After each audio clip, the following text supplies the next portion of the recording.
Sejam bem-vindos a mais esse episódio do nosso podcast, episódio 71, e é um episódio meio que continuação do episódio 70, daquela live que foi feita com a doutora Ana Priscila Soja e com a Shirley, em que a gente falou sobre menopausa, cálculos renais e metabolismo do cálcio, né, reposição hormonal, e hoje eu vou focar no hiperparatireoidismo, aquela doença que a Shirley tinha e tratou e graças a Deus ficou bem. E muita gente tem essa doença e não sabe, né? E isso predispõe à formação de cálculos renais. Então, após a música de introdução, tudo sobre esse tema no nosso episódio de hoje. Sejam mais uma vez muito bem-vindos.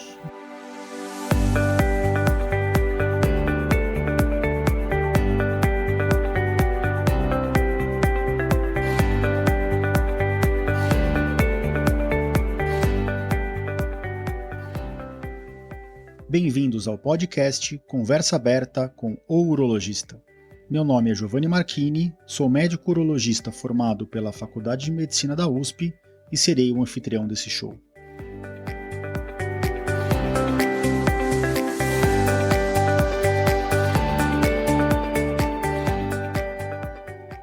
Nesse podcast, queremos compartilhar conhecimento confiável e de qualidade sobre saúde.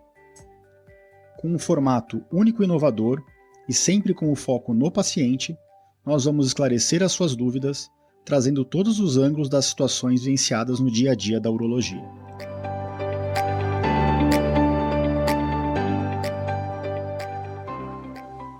Sejam bem-vindos de volta ao nosso podcast. Hoje mais um episódio solo e a gente vai falar sobre hoje cálculo renal e hiperparatireoidismo.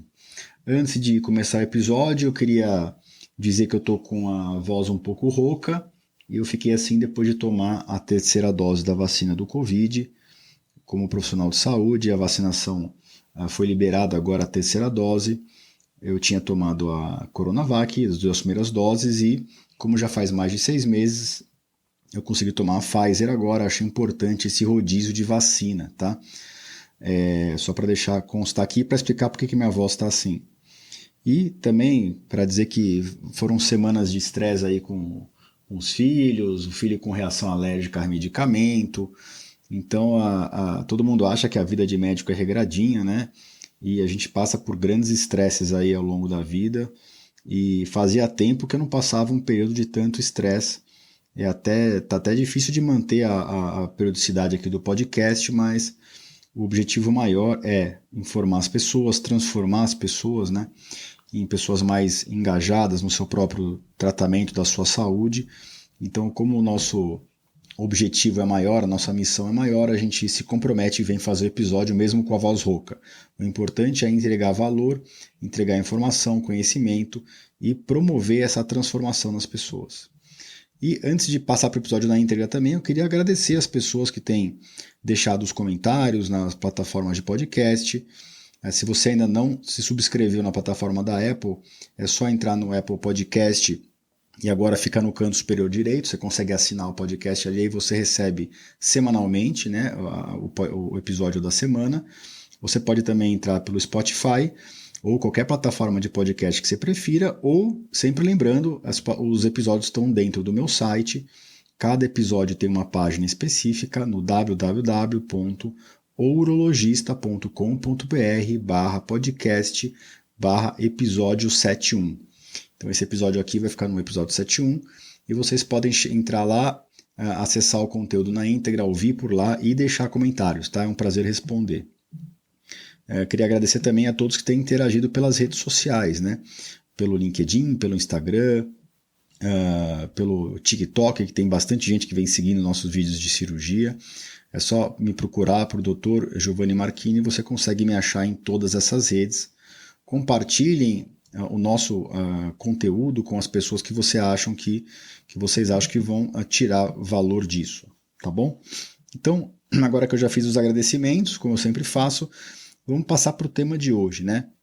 Hiperparatireoidismo. Que palavra difícil, né? Como médico, a gente se depara com muita palavra difícil, assim, e o jeito de tornar as palavras longas difíceis em palavras fáceis é você simplesmente quebrar as palavras em partes, né? Hiper é de muito, né? Paratireoide é o nome da glândula. Então, hiperparatireoidismo é a doença, né, a patologia em que essa glândula, que é a paratireoide, ela está funcionando em excesso. Ninguém conhece a paratireoide, então eu vou explicar para vocês onde elas ficam, né? Mas todo mundo conhece a tireoide, que foi inclusive a glândula que levou ao nome das paratireoides. Para é ao lado, né? Então, na verdade, a tireoide é aquela glândula do nosso pescoço. Muita gente tem, isso é mais frequente em mulheres, mas muita gente tem uma queda de funcionamento da tireoide ao longo dos anos. E também todo mundo conhece a tireoide porque é um órgão em que surgem muitos tumores, né? Benignos e malignos, nódulos, cistos. Então, todo mundo conhece a tireoide, é aquela glândula em formato meio que de borboleta que fica no nosso pescoço, uma glândula grande. Então, o que são as paratireoides? São as glândulas que ficam atrás da tireoide. Então, as paratireoides, geralmente, elas são 4 glândulas pequenininhas, né? Parece um grão, um feijão, né? Ou um pouquinho menor do que isso. Depende, lógico, se ela é uma glândula de tamanho normal, ela é um pouco menor. Se ela é um adenoma, né? Se ela é um tumor benigno, ela está um pouquinho crescida, geralmente. Então, as paratireoides, tem gente que nasce com 3, tem gente que nasce com 2. A maior parte das pessoas nasce com 3 ou geralmente 4 paratireoides, né? Então, o que a paratireoide faz? A paratireoide secreta um hormônio, que é bem fácil de lembrar o nome. É o paratormônio, né? Então, as paratireoides secretam o paratormônio. E eu vou dar toda essa explicação do metabolismo aqui da paratireoide, porque aí vocês vão ver como fica fácil de entender a investigação que a gente faz nos nossos pacientes com cálculo renal para tentar chegar nesse diagnóstico, né? Então, as paratireoides secretam o paratormônio. E o paratormônio ele é secretado no sangue e o que ele faz? Ele aumenta o remodelamento ósseo, ele aumenta a atividade dos osteoclastos, então o cálcio é retirado do nosso esqueleto ósseo. Então, o nosso esqueleto ósseo depende de vários hormônios para o funcionamento, né? A gente até discutiu na semana passada a questão dos estrógenos na mulher que caem na menopausa, isso diminui o remodelamento ósseo. Então, o paratormônio, o que ele faz? Ele estimula a retirada de cálcio do osso para o sangue. Acho que vocês lembram disso lá da biologia do colégio, né? No segundo ou no terceiro colegial. E esse cálcio elevado no sangue, ele não é algo simples, né? O cálcio é um dos eletrólitos que controla, inclusive, as descargas elétricas do coração. Então, os pacientes que têm cálcio elevado no sangue por conta do paratormônio alto, eles podem ter dor óssea, dor em várias partes do corpo, eles podem ter em alguns lugares do corpo até uma formação óssea exagerada, porque o paratormônio, se ele é secretado de uma forma contínua, ele tem um efeito no osso. Se ele é secretado de uma forma em salvas, muito paratormônio, depende nada paratormônio, aí ele tem outro efeito no osso. Mas tem que tomar muito cuidado, porque o cálcio elevado no sangue, ele pode levar inclusive a arritmias cardíacas, tá? E o que isso tem a ver com o urologista, né? O que tem a ver é que quem que é o nosso órgão que filtra o sangue e joga o excesso das substâncias para a urina? É o rim. Então, o nosso rim, ele sabe o que é importante para ele e ele faz com quase todas as substâncias o seguinte jogo. Ele coloca dentro do tubo renal, que vai virar a via da urina, e depois, logo ali na frente, ele recapta para dentro do sangue. Mas quando o cálcio está muito alto no sangue, acaba extravasando, né? Vou pôr aqui de um jeito fácil de entender, o cálcio elevado do sangue, porque foi muito cálcio roubado do osso pelo paratormônio, esse cálcio elevado no sangue acaba sendo eliminado na urina e o aumento da excreção do cálcio na urina aumenta bastante o risco de cálculo renal. Tanto que muitas vezes a primeira manifestação dos pacientes com hiperparatireoidismo são os cálculos renais. Em algumas séries 3%, em algumas séries 5%, em outras séries 10% dos pacientes abrem o quadro de hiperparatireoidismo e acabam tendo esse diagnóstico por conta do cálcio elevado na urina dos cálculos renais. Então, todo paciente que tem hiperparatireoidismo vai ter cálcio elevado no sangue e na urina? Essa é uma pergunta muito frequente. A maioria vai ter, tá? Mas não, nada em medicina é 0 nem 100%, né?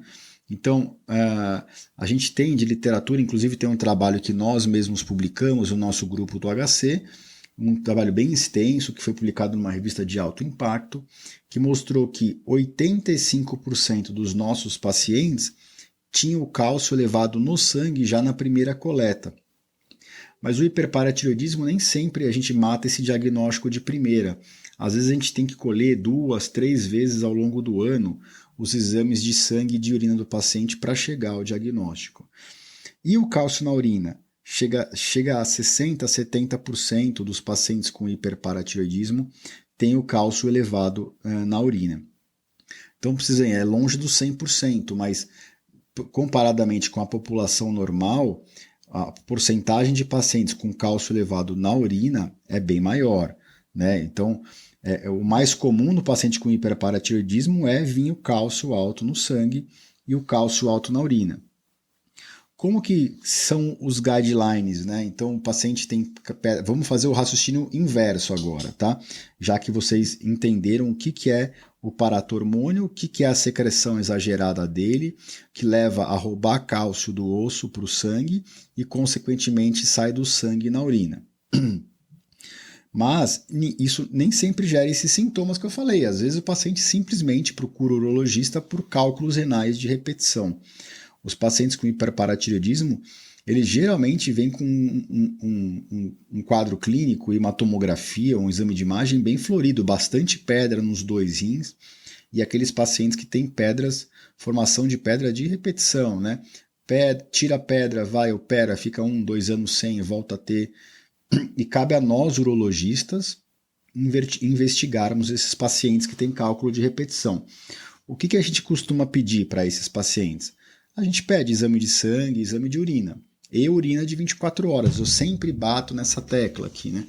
Quantos e quantos pacientes que eu atendo, que a gente atende aqui no consultório, eu e meu sócio, que estão tendo quadros de cálculo renal de repetição, que fala, doutor, eu nunca descobri meu problema, eu não sei porque eu tenho pedra. E a gente pergunta, mas já fez exame de sangue, de urina e de urina de 24 horas? Não, doutor, nunca me pediram isso, só mandavam uma pedra para análise e vinha de oxalato de cálcio, ou de fosfato de cálcio. Então aí vocês veem como a urologia ainda falha muito, infelizmente, né?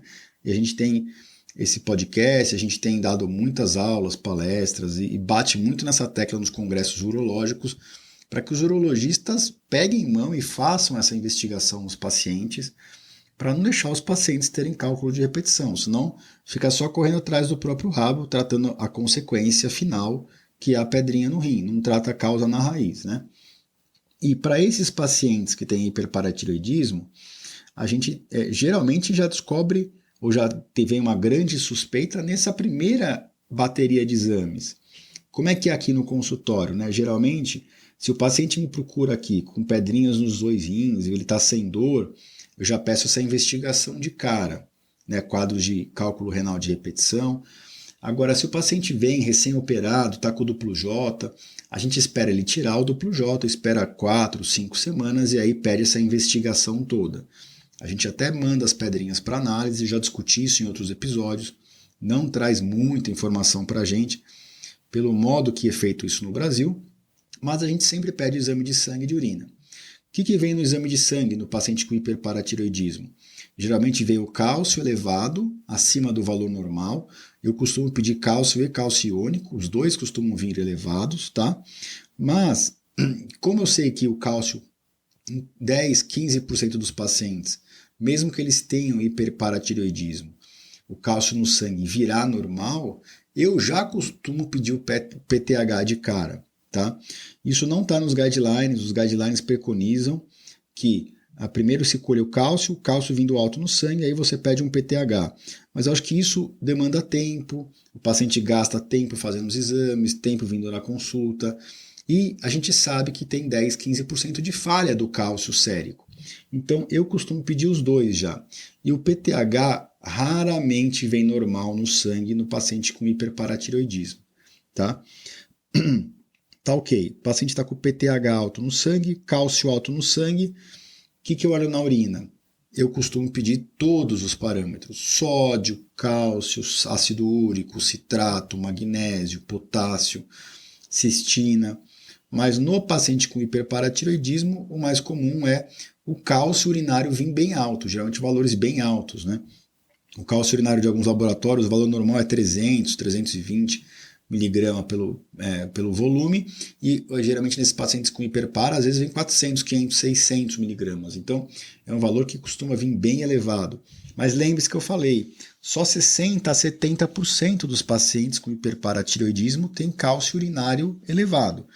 Então, a gente nunca olha um parâmetro isolado, a gente sempre olha o todo. E a gente tem que tomar alguns cuidados, né? Existem algumas coisas que elevam o PTH no sangue também, o paratormônio, né? Então, por exemplo, as duas principais, quando o paciente tem uma função renal prejudicada, então quando a creatinina no sangue já está um pouco elevada, que já denota um grau de insuficiência renal, isso pode não ser o hiperparatireoidismo primário, né, que é primário da glândula. Isso pode ser o hiperparatireoidismo terciário. Ou quando o paciente tem a vitamina D baixa no sangue. Isso pode ser um hiperparatireoidismo também secundário. Então, a gente corrige a vitamina D e geralmente o PTH, o paratormônio, volta ao normal no sangue. Então, vocês estão vendo que a análise não é simples. Mas, para quem tem bastante experiência e tem bastante costume de avaliar isso, a gente bate o olho e já vê. Ó, PTH está alto, o paratormônio está alto, com a vitamina D normal e função renal normal. Então, essas duas coisas não justificam o PTH alto, né? O cálcio está elevado no sangue. Tem outras doenças que elevam o cálcio no sangue? Tem. Tem algumas doenças oncológicas, tem algumas doenças como a sarcoidose, alguns medicamentos, né? Inclusive os medicamentos que seguram cálcio no sangue, como a hidroclorotiazida, pode subir um pouquinho o cálcio no sangue, não sobe muito, mas diminui o cálcio na urina. Então a gente também olha para esses fatores. E o cálcio alto na urina? Só o hiperparatireoidismo gera isso? Não. Inclusive, a minoria dos pacientes que tem cálcio alto na urina tem hiperparatireoidismo. Como eu falei, você tem que avaliar o conjunto, né? Então, o cálcio pode estar alto na urina porque, por exemplo, o paciente come muito sódio.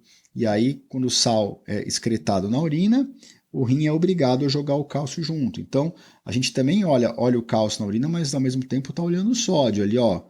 O cálcio está alto na urina, mas o sódio também está bem alto. Paciente, vamos diminuir a ingesta de sódio. A gente repassa toda a alimentação dele, depois de 2, 3 meses escolhe o exame de novo. O sódio caiu na urina, o cálcio caiu junto, a culpa era do sódio. O sódio caiu na urina, o cálcio continuou alto, então calma, tem alguma coisa errada. Será que o rim está deixando vazar cálcio por um problema intrínseco do rim? Ou será que realmente o cálcio está muito alto no sangue? Aí eu olho para o cálcio no sangue. O cálcio está alto na urina, com o sódio normal, e no sangue o cálcio está normal. O problema é o rim. O rim está deixando vazar cálcio demais. Mas no hiperparatireoidismo não. Geralmente vem o cálcio alto no sangue e na urina, com PTH alto na urina. E aí você fecha o diagnóstico? Não. A gente não fecha o diagnóstico, né? A gente prossegue com os exames complementares. Quais são os exames complementares? Basicamente são 2, né? Lógico que a gente já fez aqui exame de sangue, de urina e de urina de 24 horas e a gente faz os exames complementares que são basicamente um ultrassom de paratireoides. Na verdade, esse exame nem existe descrito, então a gente pede um ultrassom de tireoide com avaliação de paratireoides, porque no fundo é o mesmo exame, tá? E se vier um nódulo ali no local da paratireoide, é porque essa glândula está aumentada e isso sugere que tem um tumor benigno ali que pode estar secretando hormônio demais. Mas o diagnóstico mesmo, o martelo só é batido quando a gente faz a cintilografia de paratireoide. E na cintilografia, o que a gente vê? Que uma das paratireoides, geralmente, ela está hipercaptando aquele radiofármaco da cintilografia. Então, no exame, você vê a foto, você vê que uma das paratireoides fica bem acesa no exame. Então, aí você pega quadro clínico, exames de sangue e de urina, sugestivos de hiperparatireoidismo primário, ultrassom com nódulo na paratireoide, uma paratireoide aumentada de tamanho, cintilografia com a paratireoide ascendendo, né, brilhando mais do que deveria, fechou o diagnóstico. E aí é bom e é ruim, né? A gente descobriu a causa principal de cálculos daquele paciente. O lado ruim é que ele vai ter que ir para uma cirurgia. Mas como tudo tem as duas formas de encarar. Você tratando cirurgicamente, né, e quem trata isso é o cirurgião de cabeça e pescoço, é o mesmo cirurgião que opera a tireoide, tumores de pescoço, é o cirurgião que opera a paratireoide. É uma cirurgia delicada, tem muito cirurgião que não tem muita mão para fazer essa cirurgia, mas os cirurgiões que a gente encaminha sempre têm uma destreza muito grande em identificar essa paratireoide aumentada e ressecar ela. E aí eles fazem até no intraoperatório um controle do cálcio e do paratormônio no sangue.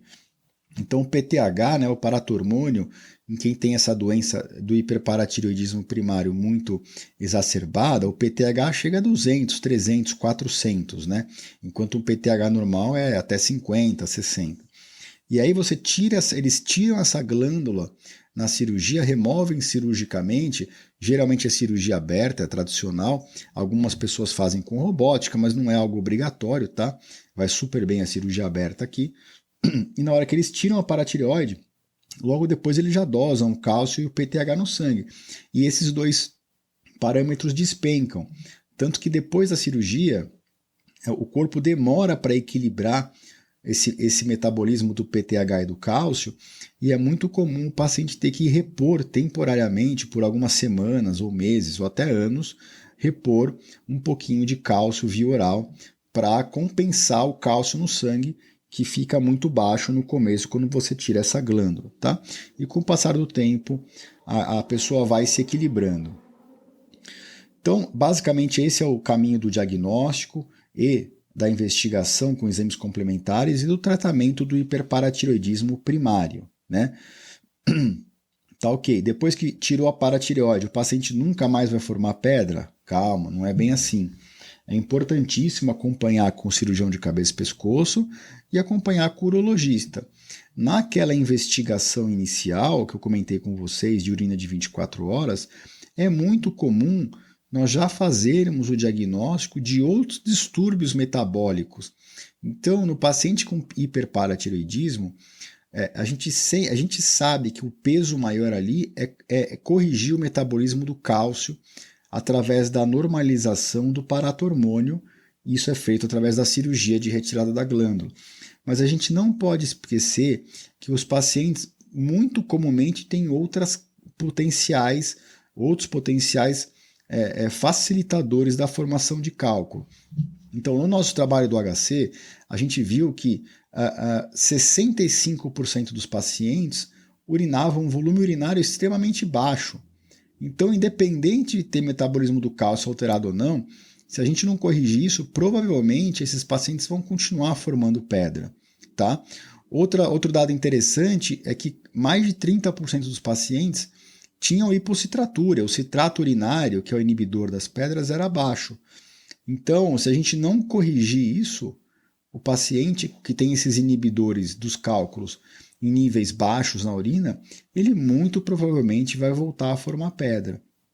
É muito comum a gente solicitar novamente exames de sangue, de urina e de urina de 24 horas no pós-operatório da cirurgia da retirada da glândula da paratireoide que estava funcionando em excesso, né, esse tumor benigno que foi retirado, e a gente identifica vários fatores que podem estar contribuindo para a formação de cálculos. Então a gente tem que atacar em todas as frentes, né? Não adianta tirar a paratireoide e a gente prometer para o paciente que ele nunca mais vai formar pedra, porque isso não é uma verdade. A verdade é que existem outros fatores predisponentes que têm que ser corrigidos, tá? Só lembrando para vocês que quando a gente vai investigar isso nos nossos pacientes com cálculo, é é uma minoria dos pacientes que têm hiperparatireoidismo, né? Menos de 5% dos pacientes com cálculo renal têm hiperparatireoidismo. Mas, apesar de ser uma minoria, são pacientes que, se você não faz o diagnóstico, ele pode ter uma evolução muito grave, não apenas no sentido dos cálculos, mas no sentido de arritmias, de dor óssea.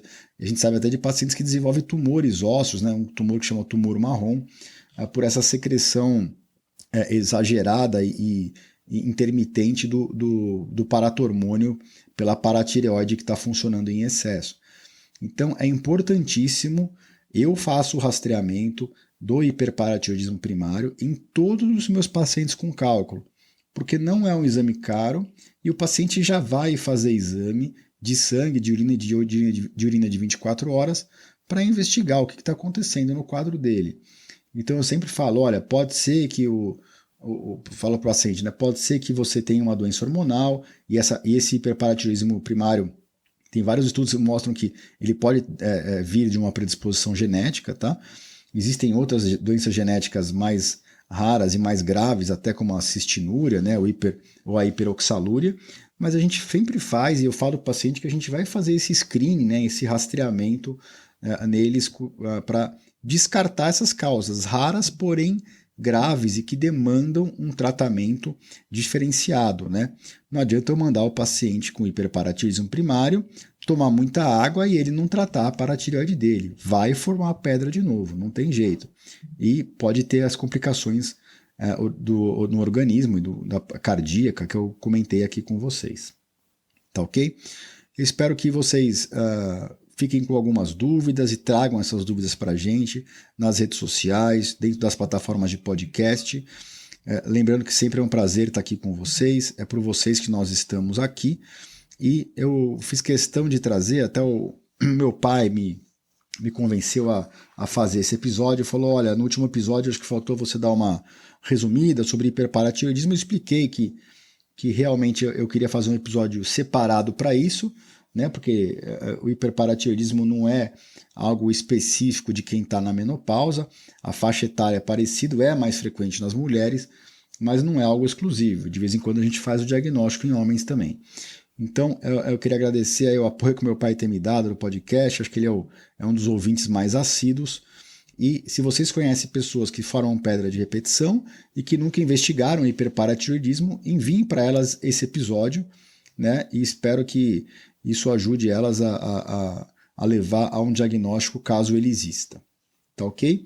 Então, a gente vai ficando por aqui, apesar da voz rouca conseguir fazer até o final, espero que daqui a 2 semanas eu esteja 100% imune contra o Covid aí, nessa pandemia que não termina, né? Graças a Deus, acho que os números estão bem controlados há uns 2, 3 meses já. E a gente deixa aqui a nossa plataforma aberta para comentários, perguntas, questionamentos, o que vocês tiverem de informação para acrescentar. Eu vou deixar esse episódio no Instagram também. Quem quiser compartilhar lá as histórias pessoais do hiperparatireoidismo, isso sempre serve para motivar e para estimular outras pessoas a cuidarem da sua saúde. A gente se encontra por aqui na próxima semana, no episódio 72, e não deixem de curtir o nosso podcast, assinar e compartilhar sempre que vocês achem que isso vai ajudar alguém. Um grande abraço a todos.